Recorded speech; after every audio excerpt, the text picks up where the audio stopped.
Punchline, Laurence Ferrari sur Europe 1.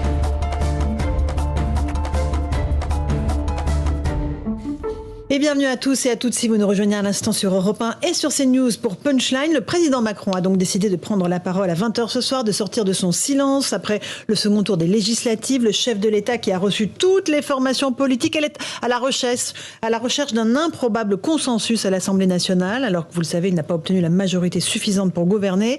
On va rejoindre notre envoyée spéciale Élodie Huchard qui se trouve à l'Élysée. Élodie, elle va nous expliquer dans un instant pourquoi cette allocution solennelle va tenter de déminer la crise politique qui menace le début du quinquennat. Mais d'abord, écoutons la porte-parole du gouvernement, Olivia Grégoire.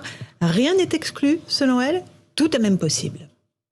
Il faut s'attendre à des annonces ou simplement une philosophie globale. Est-ce que la sortie de blocage est en vue? On y travaille ardemment. Ça veut dire gouvernement national, on y travaille ardemment à sortir du blocage. Ce qu'on veut, c'est que cette Assemblée puisse travailler et qu'on puisse travailler pour les Français le plus rapidement possible. C'est toujours important que le président s'exprime quand il a des choses à dire et qu'il l'estime nécessaire. Voilà, tout est possible, Gilles Maintré. Est-ce que, une démission d'Emmanuel Macron est possible ou pas? Non, une démission d'Emmanuel Macron est très peu probable, même si, comme on l'entendait tout à l'heure, c'est probablement la première réaction des Français, qui est de dire, quand même, quand on a... Parce que c'est une défaite, à ces élections. Bon, c'est la caractéristique du monde politique français, c'est qu'on ne démissionne jamais après un échec. Dans d'autres pays, c'est systématique. Ça paraît naturel à la plupart de nos concitoyens, mais c'est pas le cas de nos politiques.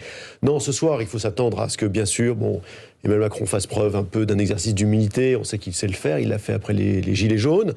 Qu'ensuite, il rejette la faute sur les autres en disant il y a un blocage, comme a dit Olivia Grégoire. On a envie de dire, quel blocage Ce qui ressort des élections législatives, c'est que les Français ont aussi voté pour des partis qui avaient des programmes politiques, qui avaient aussi des députés qui n'étaient pas des godillots. En fait, En Marche a péché, a été sanctionné sur un bilan en 5 ans de n'avoir pas de programme, pas de vision et pas d'autonomie. Donc, blocage, il n'y aura peut-être pas. Puisque, on l'a dit, on va peut-être chercher des majorités de projets.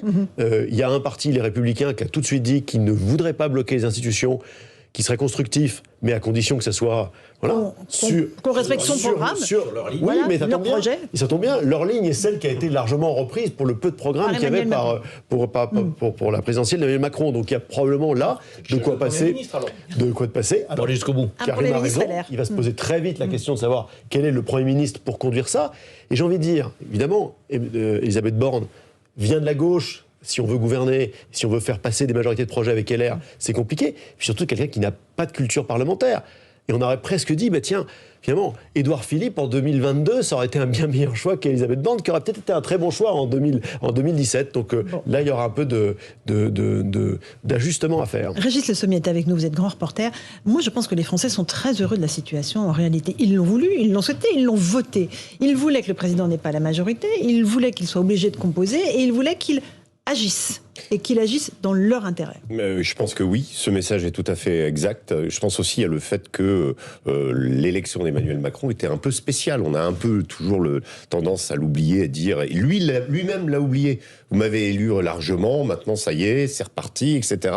Et du coup, il a enjambé l'élection, il n'a à nouveau pas fait campagne et les Français l'ont sanctionné. C'est-à-dire qu'il l'a enjambé et les Français lui ont fait un croche-pied, en fait.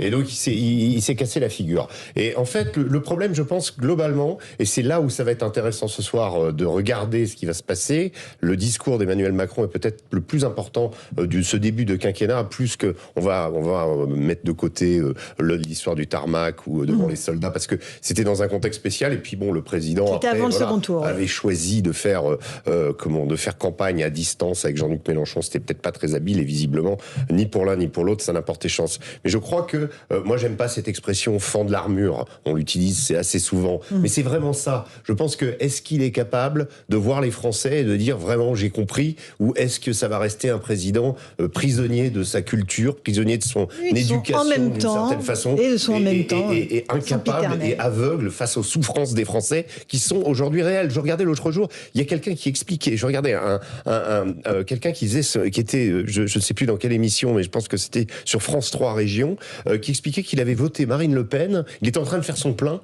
à cause de la question de l'essence. Tout simplement parce que pour lui, c'était vital et qu'il a même envisagé d'arrêter de conduire sa voiture. Donc, quand on en est là, sur des questions aussi primordiales, ça veut dire que d'abord, le RN et Marine Le Pen ont touché une corde sensible en parlant du pouvoir d'achat énormément, que Jean-Luc Mélenchon s'y est aussi intéressé à capter un peu ça aussi, cette fibre sociale, et que finalement Emmanuel Macron là-dessus n'a rien compris. Donc on va voir ce soir s'il a compris quelque chose. Est-ce qu'il est capable, Alexandre Devecchio, de fendre l'armure, comme le disait Régis Sommet, et de faire comprendre aux Français que cette fois-ci, il a compris leur message? Ou est-ce qu'il n'en est pas capable? Si vous voulez, il est bon acteur, le président de la République, mais il suffit pas en fait de faire comprendre, de faire de la pédagogie. C'est un peu la limite de la politique actuelle, celle qui a été menée par Emmanuel Macron, mais même par ses prédécesseurs. C'est-à-dire qu'on fait des choix politiques très clairs, souvent gestionnaires, souvent européens.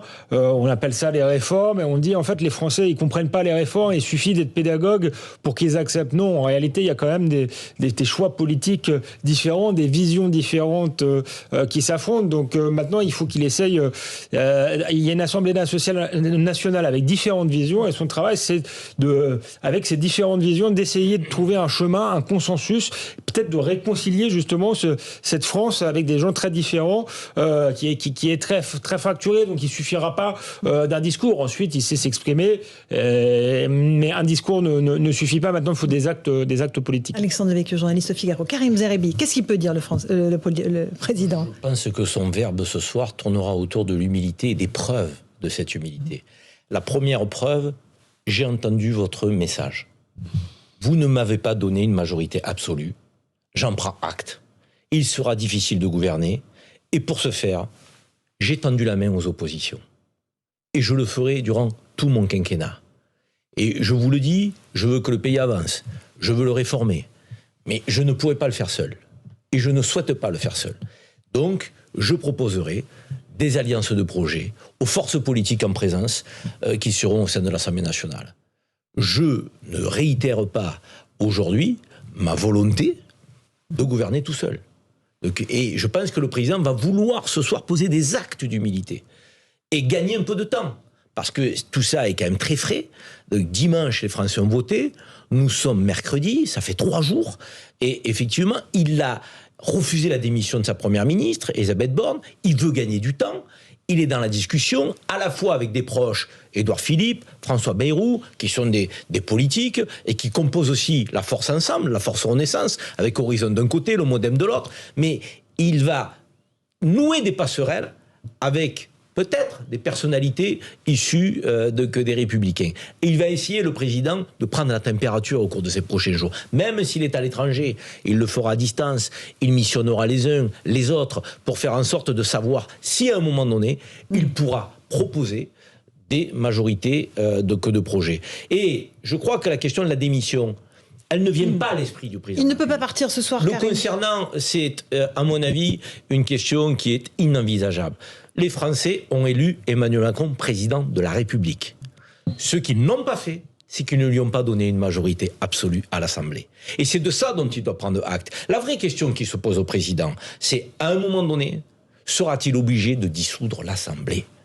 C'est cette question qui sera posée. Pas sa démission à lui, c'est la dissolution de l'Assemblée. Et cette question, elle sera d'autant plus posée qu'il va entamer le quinquennat en tentant de gouverner avec des majorités de projets. Si ça passe, il poursuivra. Si ça ne passe pas, le pays sera ingouvernable. Bon. Et face à un pays ingouvernable, il sera obligé, dans quelques semaines, dans quelques mois, d'ici la fin de l'année, à dissoudre. Nous n'en sommes pas encore là. Il parlemente aujourd'hui. Il parlemente, ça tombe bien. Il parlemente avec des parlementaires qui ont envie d'exister. Allez, que peut dire Emmanuel Macron tout à l'heure à 20h? On le vivra évidemment en direct sur CNews et sur Europe 1. Et on en débat dans un instant. Dans Punchline, à tout de suite. 18h-20h sur Europe 1. Punchline, Laurence Ferrari.